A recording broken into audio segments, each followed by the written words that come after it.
if you have this concept of a drop-in employee, you have free labor, physical and cognitive, trillions of dollars of it. It makes no sense to hire humans for most jobs. If I can just get, a $20 subscription or a free model to do what an employee does, first, anything on a computer will be automated. And next, I think humanoid robots are maybe 5 years behind. So in 5 years, all the physical labor can also be automated. So we're looking at a world where we have levels of unemployment we've never seen before. I'm not talking about 10% unemployment, which is scary, but 99%. All you have left is jobs where, for whatever reason, you prefer another human would do it for you. But anything else can be fully automated. It doesn't mean it will be automated in practice. A lot of times, technology exists, but it's not deployed. Video phones were invented in the 70s. Nobody had them until iPhones came around. So we may have a lot more time with jobs and with world which looks like this. Mm-hmm. But capability to replace most humans and most occupations will come very quickly. Okay, so let's try and drill down into that and stress test it. So a podcaster like me, would you need a podcaster like me? So let's look at what you do. You prepare, you ask questions, you ask follow-up questions, and you look good on camera. Thank you so much. Let's see what we can do. Large language model today can easily read everything I wrote and have very solid understanding. Better. I assume you haven't read every single one of my books. No. Yeah. That thing would do it. It can train on every podcast you ever did. So it knows exactly your style, the types of questions you ask. It can also find correspondence between what worked really well, like this type of question really increased views. This type of topic was very promising. So it can optimize, I think, better than you can because you don't have a data set. Of course, visual simulation is trivial at this point. So you can make a video within seconds of me sat here and... So we can generate videos of you interviewing anyone on any topic very efficiently, and you just have to get likeness, approval, whatever. Are there many jobs that you think would remain in a world of AGI? If you're saying AGI is potentially going to be here, whether it's deployed or not, by 2027, what kind, and then, okay, so let's take out of this any physical labor jobs for a second. Are there any jobs that you think a human would be able to do better in a world of AGI still? So that's the question I often ask people. In a world with AGI, and I think almost immediately we'll get superintelligence as a side effect. So the question really is, in a world of superintelligence, which is defined as better than all humans in all domains, what can you contribute? And so you know better than anyone what it's like to be you.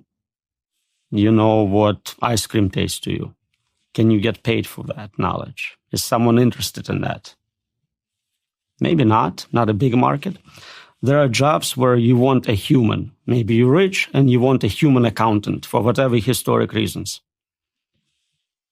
Old people like traditional ways of doing things. Warren Buffett would not switch to AI. He would use his human accountant. But it's a tiny subset of a market. Today, we have products which are man-made in US as opposed to mass-produced in China. And some people pay more to have those. But it's a small subset. It's almost a fetish. There is no practical reason for it. And I think anything you can do on a computer could be automated using that technology. You must hear a lot of rebuttals to when you say it, because people experience a huge amount of mental discomfort when they hear that their job, their career, the thing they got a degree in, the thing they invested $100,000 into is going to be taken away from them. So their natural reaction, for some people, is that cognitive dissonance that, no, you're wrong. AI can't be creative. It's not this, it's not that. It'll never be interested in my job. I'll be fine because.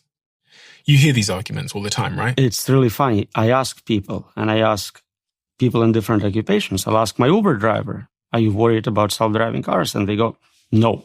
No one can do what I do. I know the streets of New York. I can navigate like no AI.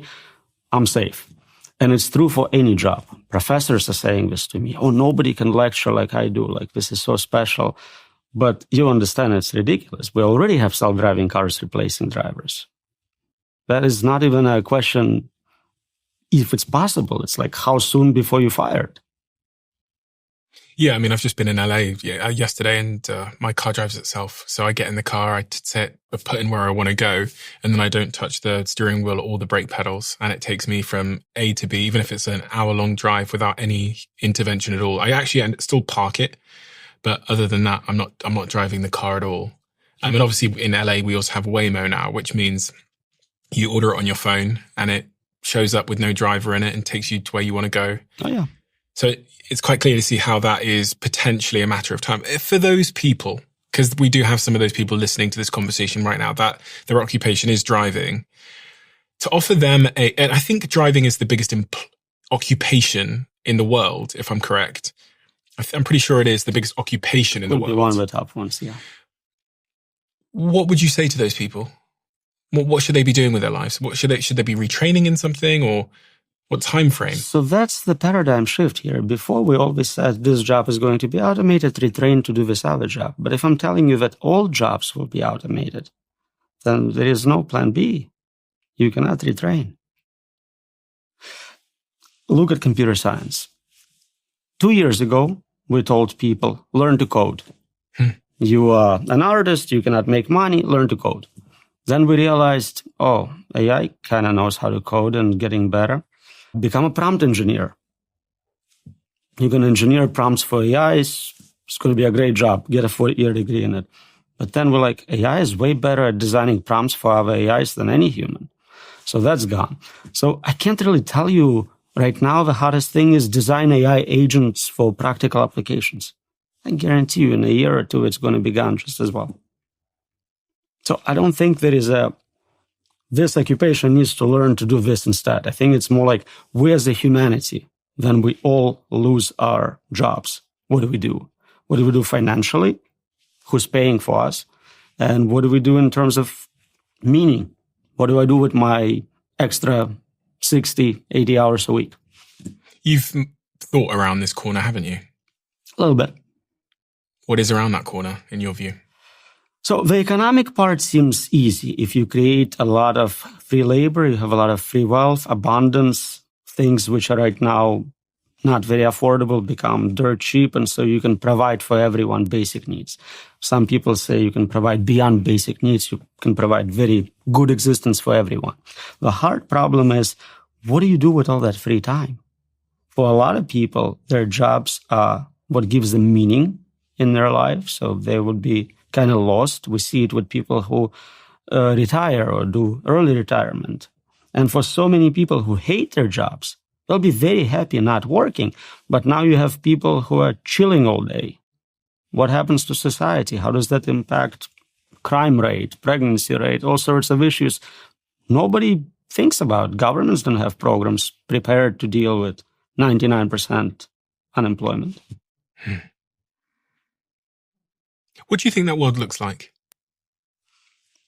Again, I think what are you going to be doing? Very important part to understand here is the unpredictability of it. We cannot predict what a smarter than us system will do. And the point when we get to that is often called singularity, by analogy with physical singularity. You cannot see beyond the event horizon.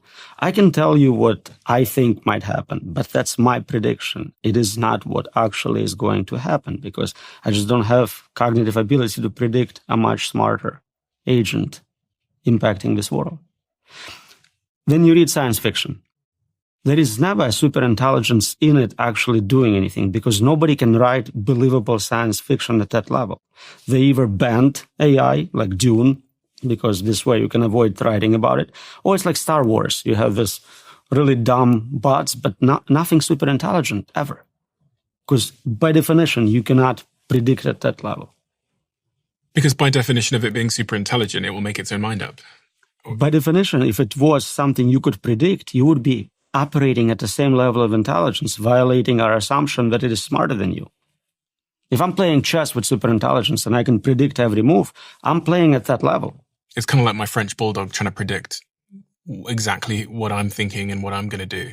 That's a good cognitive gap. And it's not just he can predict you going to work, you coming back, but he cannot understand why you're doing a podcast.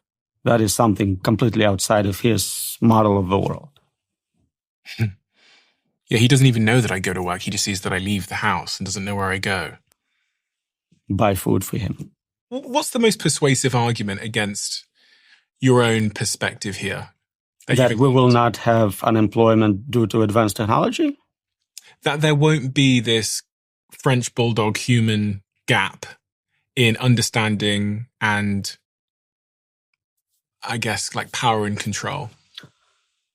So some people think that we can enhance human minds either through combination with hardware, so something like Neuralink, or through genetic re-engineering to where we make smarter humans.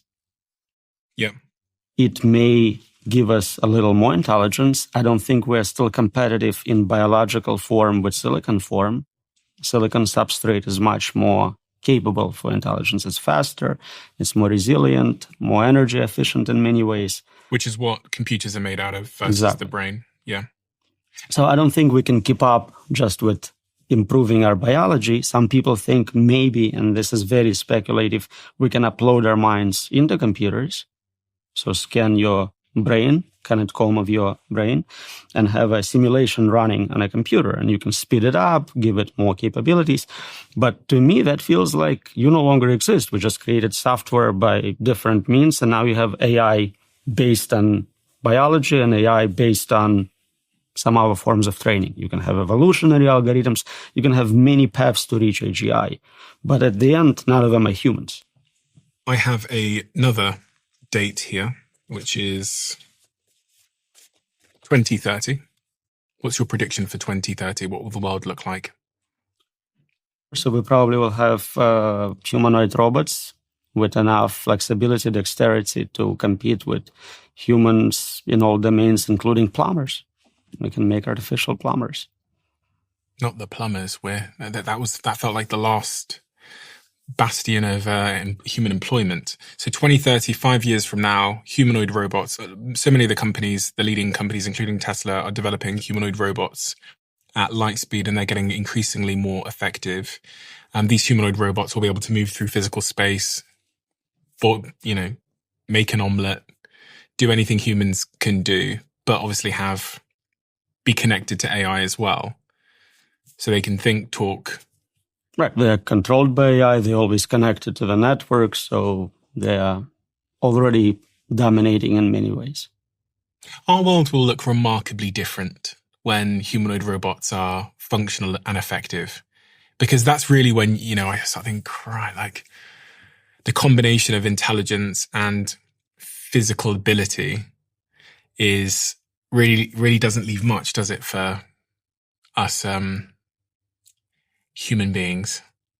Not much. So today, if you have intelligence through internet, you can hire humans to do your bidding for you. You can pay them in Bitcoin, so you can have bodies just not directly controlling them. So it's not a huge game changer to add direct control of physical bodies. Intelligence is where it's at. The important component is definitely higher ability to optimize, to solve problems, to find patterns people cannot see. And then by 2045, I guess the world looks even more, which is 20 years from now. So if it's still around. Ray Kurzweil predicts that that's the year for the singularity. That's the year where progress becomes so fast. So this AI doing science and engineering work makes improvements so quickly we cannot keep up anymore. That's the definition of singularity, point beyond which we cannot see, understand, predict. See and understand, predict the intelligence itself, or what is happening in the world? The technology is being developed. So right now, if I have an iPhone, I can look forward to a new one coming out next year, and I'll understand it has slightly better camera. Imagine now this process of researching and developing this phone is automated. It happens every 6 months, every 3 months, every month, week, day, hour, minute, second. You cannot keep up with 30 iterations of iPhone in one day. You don't understand what capabilities it has, what proper controls are. It just escapes you. Right now, it's hard for any researcher in AI to keep up with the state of the art.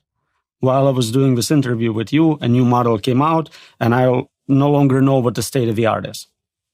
Every day, as a percentage of total knowledge, I get dumber. I may still know more because I keep reading, but as a percentage of overall knowledge, we're all getting dumber. And then you take it to extreme values, you have zero knowledge, zero understanding of the world around you. Some of the arguments against this eventuality are that when you look at other technologies like the Industrial Revolution, people just found new ways to work, and new careers that we could never have imagined at the time were created. How do you respond to that in a world of superintelligence? It's a paradigm shift. We always had tools, new tools, which allowed some job to be done more efficiently. So instead of having 10 workers, you could have 2 workers, and 8 workers had to find a new job. And there was another job. Now you can supervise those workers or do something cool. If you're creating a meta invention, you're inventing intelligence, you're inventing a worker, an agent, then you can apply that agent to the new job. There is not a job which cannot be automated. That never happened before. All the inventions we previously had were kind of a tool for doing something. So we invented fire, huge game changer. But that's it. It stops with fire.